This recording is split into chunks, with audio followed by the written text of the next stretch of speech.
Hi friends, welcome back to world study classes. तो प्यारे दोस्तों, एक बहुत बड़ा अपडेट आ चुका है आपके ईएमआरएस एग्जामिनेशन को लेकर। आपकी जो टीयर 2 की एग्जामिनेशन की डेट्स है ना, वो आउट हो चुकी हैं।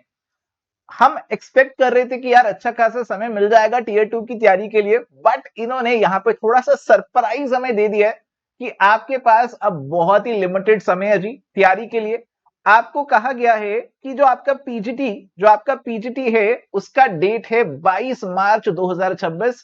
आफ्टरनून के अंदर आपका पेपर होगा, दोपहर के बाद पेपर आपका होने वाला है। तो आप देखिए, अभी से आपका 22 मार्च कितनी दूर है, ज्यादा दूर नहीं है, पास ये एक महीने का समय भी आपके पास नहीं है। फरवरी में तो वैसे ही 28 दिन है, 3 दिन बाद खत्म भी हो जाएगा। तो समय ज्यादा नहीं है और हमारा जो रिवीजन है, हमारा जो प्रिपरेशन है, वो शायद कहीं ना कहीं अभी बचा हुआ होगा। और ये एग्जामिनेशन का पैटर्न भी तो इस बार नया है, इसमें ऑब्जेक्टिव के साथ साथ डिस्क्रिप्टिव भी है। तो कैसे तैयारी हो, कैसे लिमिटेड टाइम में प्रिपरेशन को मैनेज करें, तो उसको लेकर मैं कुछ बातें आपके साथ शेयर करना चाहता हूं। तो आइए जनाब, अपने इस डिस्कशन को शुरू करते हैं।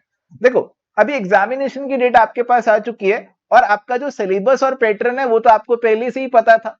और आपको ये भी मालूम था कि टीयर 2 का पेपर आप देने वाले हैं, रिजल्ट तो आ ही चुका था। तो आपने कुछ ना कुछ प्रिपरेशन तो चालू कर ही दिया होगा। तो जो प्रिपरेशन आपने चालू कर दिया था, बहुत बढ़िया, कोशिश कीजिए आप फटाफट उसे खत्म करिए। जो भी पढ़ाई करनी है खत्म कीजिए और फटाफट से आ जाइए प्रैक्टिस के ऊपर। अब प्रैक्टिस के ऊपर जनाब दो चीजें यहां पे आपको करनी है। एक आपका एमसीक्यू वाला ऑब्जेक्टिव वाला है और दूसरा आपका डिस्क्रिप्टिव या फिर सब्जेक्टिव वाला पार्ट है। एमसीक्यू वाला पार्ट मैं मानता हूं आपके लिए नया नहीं होगा। एमसीक्यू वाले पेपर तो आप पहले भी कई बार दे चुके होंगे। पहले भी बहुत बार एमसीक्यू का पेपर आपने दिया ही होगा कॉम्पिटिटिव एग्जामिनेशन अगर आप दे रहे थे। बट ये जो डिस्क्रिप्टिव वाला पेपर है, कॉम्पिटिटिव एग्जामिनेशन के पॉइंट ऑफ व्यू से आप शायद पहली बार दे रहे होंगे। तो इसे बिल्कुल भी लाइटली मत लीजिएगा, क्योंकि ये वाला जो चीज है ना कहीं आपके सिलेक्शन के ऊपर, स्कोर के ऊपर पक्का से इफेक्ट डालने वाला है। क्योंकि ये जो चीज है ना, अगर आप इसमें अच्छा परफॉर्म कर रहे हैं तो आपको एक कॉम्पिटेटिव एज यहाँ पे दिला सकता है। क्योंकि एमसीक्यू वाले पार्ट में मुझे लगता है मोर और लेस हम सभी एक जैसे ही परफॉर्म कर रहे होंगे। एमसीक्यू वाले पार्ट में सभी का कंफर्ट लेवल लगभग एक जैसे ही होगा। डिस्क्रिप्टिव में जिसने अपने आप को और ज्यादा कंफर्टेबल बना लिया, डिस्क्रिप्टिव में जिसने अपनी स्पीड बना ली, जिसने राइटिंग का हैबिट बना लिया, जिसने लिखना सीख लिया, वो जनाब एक कॉम्पिटेटिव एज ले जाएगा और इस एग्जामिनेशन को क्वालिफाई कर जाएगा। सिलेबस आपके सामने है और ये सिलेबस मुझे बहुत अच्छा लगता है, क्योंकि इसमें हर एक चीज को बारीकी से बताया गया है। और डिस्क्रिप्टिव की ही मैं बात कर रहा हूं। अभी डिस्क्रिप्टिव की अगर मैं बात करूं तो जनाब आपके पास ना सारे क्वेश्चंस यहां पे लिखे हुए हैं, सारे क्वेश्चंस लिखे हुए हैं। बस ये वाले सारे क्वेश्चंस को करके चले जाना, इसको अच्छे से करके चले जाना। सर कहां लिखे हैं क्वेश्चंस, हमें दिख नहीं रहे। देखो सामने आपके लिखे हुए हैं। अब सिलेबस डिटेल में है ना, तो सब कुछ यहीं पे है। डिस्क्रिप्टिव के पॉइंट ऑफ व्यू से यही पढ़ना है आपको, जो चीजें यहां पे लिखी हुई हैं। जैसे अकाउंटिंग कंसेप्ट, एडवांटेजेस, लिमिटेशंस, ये याद कर लेना, क्या दिक्कत है। अकाउंटिंग के यूजर्स याद कर लेना, उसके क्वालिटेटिव कैरेक्टरिस्टिक्स याद कर लेना। अकाउंटिंग के जो टर्म्स है उनकी डेफिनेशन याद कर लेना। अकाउंटिंग अजम्पशंस जो हैं उनको याद कर लेना। और साथ में लिख भी दिया कौन कौन सी अजम्पशंस करके जानी है, क्लियरली लिस्ट ही दे दी आपको, तो ये वाली करके चले जाना। इसके अलावा जी जीएसटी के बारे में क्या पढ़ना है, कैरेक्टरिस्टिक्स एंड एडवांटेजेस। तो ये ज्यादातर चांसेस यही है कि यहां से आपको सीधे सीधे सवाल देखने को मिलेंगे। क्योंकि जब भी पैटर्न में पहली बार बदलाव होता है, वो आपका जो पेपर है ज्यादातर सीधे टाइप का रहता है, उसमें बहुत ज्यादा एडवांस लेवल की चीजें नहीं पूछी जाती हैं, क्योंकि पैटर्न ही नहीं है तो इतना टॉपिक्स को नहीं घुमाया जाता। तो सीधे सीधे सवाल आपको देखने को मिल सकते हैं और आपके सिलेबस के अंदर जनाब सारी चीजें मेंशन्ड है, बहुत डिटेल में एक एक चीज मेंशन्ड है। तो यही वाली चीजों को तैयार करके जाना डिस्क्रिप्टिव के पर्सपेक्टिव से। अब अकाउंटिंग के अंदर देखो न्यूमेरिकल क्वेश्चंस भी बन सकते हैं, पूछे जा सकते हैं। आपके पेपर में 15 डिस्क्रिप्टिव क्वेश्चन आने वाले हैं और हो सकता है इसके अंदर 4 से 5 आपको न्यूमेरिकल क्वेश्चंस भी देखने को मिल जाए, जिसमें अकाउंटिंग से ज्यादातर क्वेश्चंस बनेंगे आपके। अकाउंटिंग में आपका जो बेसिक जर्नल एंट्रीज, लेजर वाला पार्ट है, बैलेंस शीट पीएल बनाने वाला पार्ट है, और इसके अलावा पार्टनरशिप अकाउंटिंग वाला पार्ट है या शेयर कैपिटल वाला पार्ट है। वहां से आपको बेसिक न्यूमेरिकल्स बिल्कुल देखने को मिल सकते हैं, जिसमें आपको कह सकते हैं कि जनाब बैलेंस शीट बनाइए, P&L अकाउंट बनाइए, पार्टनर का कैपिटल अकाउंट बनाइए, जर्नल एंट्रीज करके दिखाइए। तो ऐसे सवाल बिल्कुल आ सकते हैं न्यूमेरिकल में आपके पेपर में। इसके अलावा जो आपका बिजनेस स्टडीज वाला पार्ट है, देखो बिजनेस स्टडीज वाले पार्ट में भी डायरेक्ट टॉपिक्स जो मेंशन्ड है ना, उनको प्रिपेयर करके चले जाना। जैसे पार्टनरशिप की ही मैं बात करूं तो पार्टनरशिप के टाइप्स क्या है, मेरिट्स क्या है, लिमिटेशंस क्या है, सीधा सीधा सवाल बन रहे हैं यहां पर, क्योंकि बहुत डिटेल में सिलेबस मेंशन्ड है। हर एक चीज को क्लियरली बता रखा है कि उसके बारे में आपको क्या क्या पढ़ना है। तो यार सिलेबस के सारे टॉपिक्स को टिक कर लेना, सब्जेक्टिव के पर्सपेक्टिव से भी उनको कर लेना। और इसके अंदर भी कुछ कुछ न्यूमेरिकल वाला पार्ट बन सकता है और बनेगा भी मेरे अकॉर्डिंग। अगर हम बात करें फाइनेंशियल मैनेजमेंट की, तो हो सकता है यहां से कोई आपको एक छोटा मोटा न्यूमेरिकल देखने को मिल जाए based on your capital structure, based on your working capital. तो फाइनेंशियल मैनेजमेंट वाला जो पार्ट है, यहां से भी आपको हो सकता है कुछ छोटा मोटा टाइप का न्यूमेरिकल देखने को मिल जाए। तो आपके पास यहाँ पे थ्योरेटिकल और न्यूमेरिकल पर्सपेक्टिव से पूरा सिलेबस है, डिटेल में है, तो यार उसकी तैयारी करना शुरू कर दो। एक एक टॉपिक को उठा के उसकी जो कवरेज है वो करना शुरू कर दो। अगर तो आपके पास समय है तो जनाब कंटेंट की तो आज की डेट में कोई कमी नहीं है, कंटेंट आपको मिल ही जाएगा। अगर समय नहीं है तो एवर स्टडी क्लासेस के कोर्सेज हैं, आप उनको रेफर कर सकते हैं। आप हमारी वेबसाइट या फिर ऐप पे आएंगे तो वहां पे यूजीसी नेट कॉमर्स मैनेजमेंट और असिस्टेंट प्रोफेसर के नीचे आपको पीजीटी कॉमर्स के कोर्सेज दिख जाएंगे। और यहाँ पे सबसे पहला कोर्स ये KVS NVS EMRS PGT commerce का। एंड प्यारे दोस्तों, इस कोर्स को आप चेकआउट कर सकते हैं, आप इस कोर्स में एनरोल हो सकते हैं। इस कोर्स में आपको बहुत सारी चीजें मिल जाएंगी, ऑब्जेक्टिव पर्सपेक्टिव से भी और डिस्क्रिप्टिव वाले पर्सपेक्टिव से भी। इस कोर्स की सारी डिटेल्स तो आप ऐप और वेबसाइट से ले ही सकते हैं।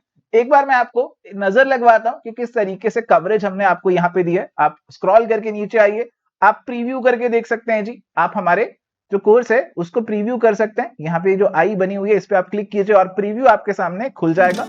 और देखिए यहाँ पे मैं आपको एक बार नजर डलवाऊं किस तरीके से हमने कवरेज किया हुआ है। तो हर एक टॉपिक के जो क्लासेस हैं, एमसीक्यूज हैं, माइंड मैप्स हैं, वो तो है ही हैं, बट हर एक टॉपिक के जो डिस्क्रिप्टिव क्वेश्चंस बन सकते हैं आपके सिलेबस के अकॉर्डिंग, तो वो भी हमने डाले हुए हैं।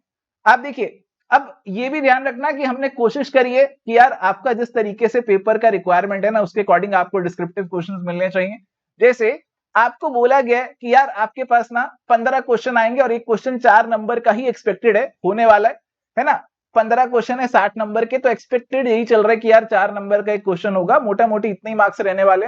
तो इस हिसाब से अगर हम देखें तो आपको ज्यादा बड़े बड़े आंसर्स नहीं लिखने होंगे। और आप देखिए हमने भी जो क्वेश्चंस बना रखे हैं उसके ऐसे डायरेक्ट सीधे सीधे आंसर्स ही आपको दिए हैं, ताकि आपका जो एग्जामिनेशन का रिक्वायरमेंट है ना, उसके अकॉर्डिंग जनाब आपका जो मटेरियल है वो आपके पास रेडीली अवेलेबल हो, आपके पास छोटे छोटे आंसर्स जो है रेडीली बने हो।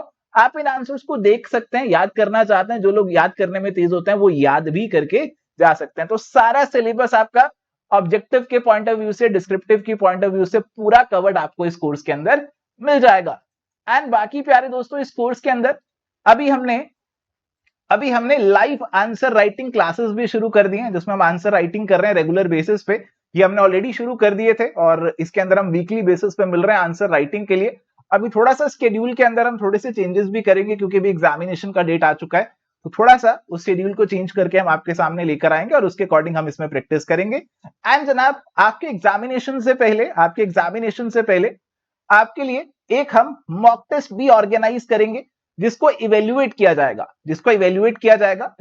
देखो यहाँ पे ये जो मॉक टेस्ट होगा, ये एग्जामिनेशन से पहले आपको इस कोर्स के अंदर ही डेट बता दी जाएगी और आपको मॉक टेस्ट मिलेगा। आप उसे अटेम्प्ट करके अपलोड करेंगे और फिर हम उसे चेक करके आपको वापस से अपलोड करके इवेल्युएट करके आपके साथ शेयर कर देंगे, जिससे आपको आइडिया लग जाएगा कि आप कहां पे स्टैंड करते हैं और कहां पे अपने आंसर्स को और इंप्रूव कर सकते हैं। एंड इस कोर्स का प्राइस अभी तो आपको यहाँ पे 7499 दिख रहा होगा, बट प्यारे दोस्तों अभी हमारे सभी पीजीटी कोर्सेज पे एक सेल चल रहा है, जिसमें आपको फ्लैट 47% ऑफ मिल जाएगा सभी पीजीटी कॉमर्स के कोर्सेज पे। प्रोमो कोड है PGT 47। ये वाला सेल हमारा इस वीक के लिए वैलिड है जी। PGT 47 कोड लगाइए और 47% ऑफ आपको इस कोर्स पे भी मिल जाएगा। तो 7499 वाला जो प्राइस है वो कट जाएगा और लगभग 3900 के आसपास कुछ प्राइस जो है वो आपको पे करना पड़ेगा इस कोर्स के लिए। एंड जनाब आप खुद से इस कोर्स को जाके चेकआउट कर सकते हैं। अगर आपको पूरा कोर्स नहीं भी परचेज करना, सर क्या हमें सिर्फ क्वेश्चंस मिल सकते हैं, क्या पूरा कोर्स नहीं चाहिए, तो बिल्कुल आपके पास ये भी ऑप्शन है। मैं आपको दिखा देता हूं। आप हमारे पीजीटी कॉमर्स वाले सेक्शन के अंदर ही आएंगे तो वहां पे आप देखेंगे सारे कोर्सेज को, तो there is one question bank, आपको क्वेश्चन बैंक देखने को मिलेगा। एमसीक्यूज का भी है और सब्जेक्टिव का भी है, दोनों का अलग से केवल क्वेश्चन बैंक भी अवेलेबल है। आप केवल क्वेश्चन करना चाहते हैं, डिस्क्रिप्टिव वाले करना चाहते हैं या एमसीक्यू वाले करना चाहते हैं, आप उनका क्वेश्चन बैंक भी केवल परचेज कर सकते हैं। इसमें आपको क्लासेस तो नहीं मिलेंगे, बट हाँ आपको डिस्क्रिप्टिव क्वेश्चन सारे मिल जाएंगे पूरे सिलेबस को कवर करते हुए।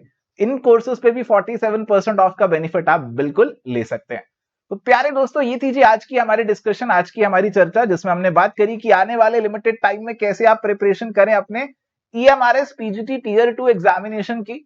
लास्ट में यही बोलूंगा कि उनके लिए बिल्कुल डुएबल है, जो तैयारी करेंगे, रिवीजन करेंगे, प्रैक्टिस करेंगे, वो बिल्कुल थ्रू कर सकते हैं। जो ये सोचकर बैठ जाएंगे कि यार पता नहीं होगा कि नहीं होगा, प्रिपरेशन इतना ज्यादा अच्छा है नहीं है, तो आपका फिर ऑटोमेटिकली ही नहीं होगा। तो सीरियसली अगर आप प्रिपरेशन करेंगे तो जनाब इस एग्जामिनेशन को पक्का से आप थ्रू कर सकते हो। बाकी आपकी गाइडेंस और मेंटरशिप के लिए हम आपके साथ हमेशा जुड़े रहेंगे, अवेलेबल रहेंगे। आज के लिए इस सेशन में इतना ही, मिलेंगे नेक्स्ट सेशन में एक नए टॉपिक के साथ। Till then good bye, take care, all the best.